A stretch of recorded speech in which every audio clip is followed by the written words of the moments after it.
76,6 triliun bisa bikin pesta semeriah apa ya?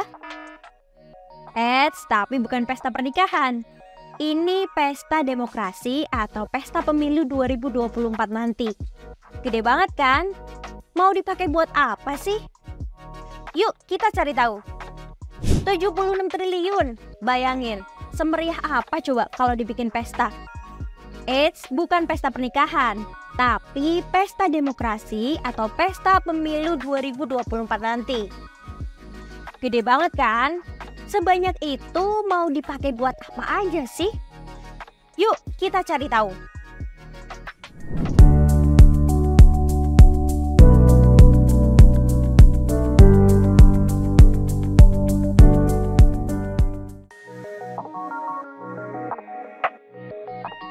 Kalian udah tahu kan? Beberapa bulan lagi udah masuk 2024, yang artinya tahunnya pemilu.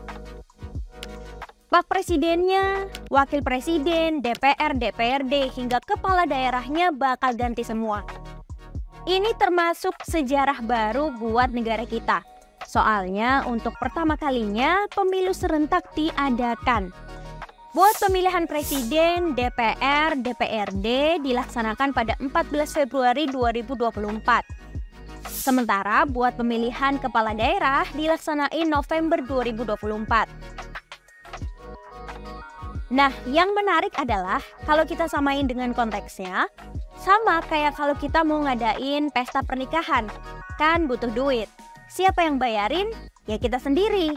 Atau enggak ya, dibantu sama orang tua. Tapi kalau pesta demokrasi yang bayarin negara nih. Buat ngadain pemilu 2024, biaya buat ngadain pesta itu dikasih 76 triliun. Luar biasa gedenya kan? Bayangin kalau buat beli mobil, misalnya Rubicon, kita bisa dapat 38.000 unit. Wow, banyak banget kan? Sementara kalau buat pemilu 2024, buat apa aja sih? Jadi dana yang udah disepakatin sama DPR bersama pemerintah dan KPU ini, selain dipakai buat operasional penyelenggaraan pemilu, anggaran ini juga dipakai buat seluruh tahapan pemilu. Termasuk tahap kampanye guys. Kampanye juga dibiayain sama negara. Terus juga dananya dialokasikan ke banyak pihak, terutama KPU dan Bawaslu serta kementerian dan lembaga. Gini, rinciannya menurut Ketua KPU Hasyim Asyari, pertama, anggaran kegiatan tahapan pemilu itu ngambil presentasi 82,7% atau senilai 63,4 triliun rupiah. Uang sebanyak itu dipakai buat kegiatan tahapan pemilu, mulai dari honor badan ad hoc, logistik pemilu, serta buat sosialisasi dan pendidikan politik pemilih. Dimanfaatin juga buat uang kehormatan komisi, gaji dan tunjangan kinerja pegawai KPU di seluruh Indonesia. Dipakai juga buat belanja operasional kantor, dukungan IT, serta perekrut KPU provinsi, kabupaten, dan kota se-Indonesia. Nah, salah satu yang disebutin tadi adalah untuk meningkatkan honorarium ad hoc yang bekerja keras di lapangan.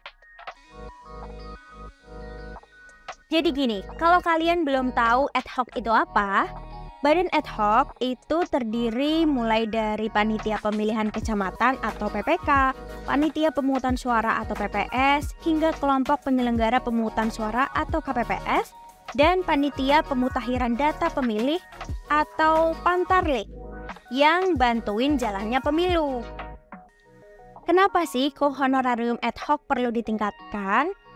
Karena ternyata selama ini honor yang diterimanya terhitung kecil dengan kisaran 500.000 hingga 700.000 rupiah. Lalu sisa anggarannya dipakai buat dukungan tahapan dengan ngambil presentasi 17,2% atau senilai dengan 13,2 triliun rupiah. Dana ini dimanfaatin buat pembangunan, renovasi, ataupun rehabilitasi kantor maupun gedung, serta sewa kendaraan operasional. Meskipun udah sampai serinci ini, pasti kalian tetap bertanya-tanya, kenapa sih kok harus sebesar itu? Nah, coba kita lihat dulu dari tahun ke tahun tentang anggaran pemilu. Ternyata terus naik walaupun dengan berbagai pertimbangannya. Tahun 2024 termasuk anggaran yang terbesar. Jumlah ini naik hampir 17 kali lipat dibandingkan dengan pemilu 2004 yang lalu yang senilai 4,4 triliun rupiah. Lanjut, pada anggaran pemilu di tahun 2009 jumlahnya 8,5 triliun.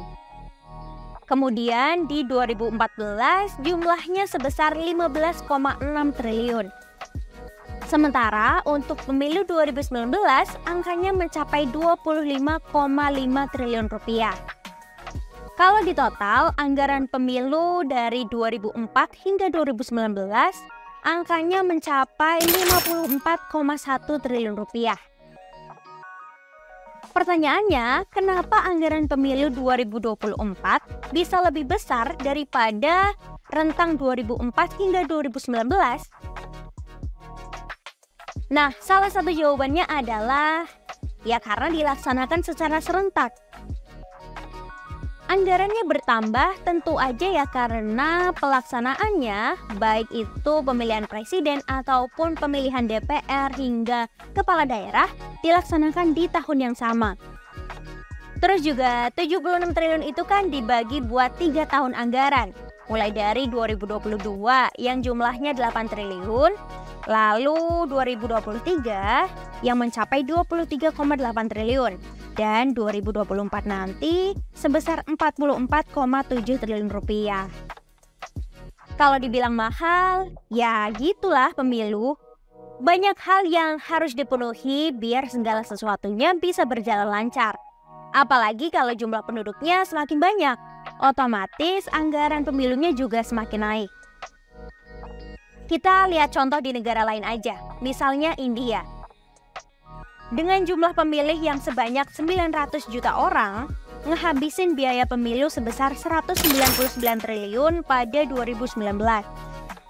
Ada juga Amerika yang ngabisin 159 triliun pada pemilu 2020 yang lalu. Gede banget kan? Ya namanya juga pesta, gak ada yang gratis kan? Menurut kamu bakal semeriah apa ya pesta demokrasi 2024 nanti dengan 76,6 triliun rupiah? Yuk bareng Indonesia Baik bikin Indonesia jadi lebih baik.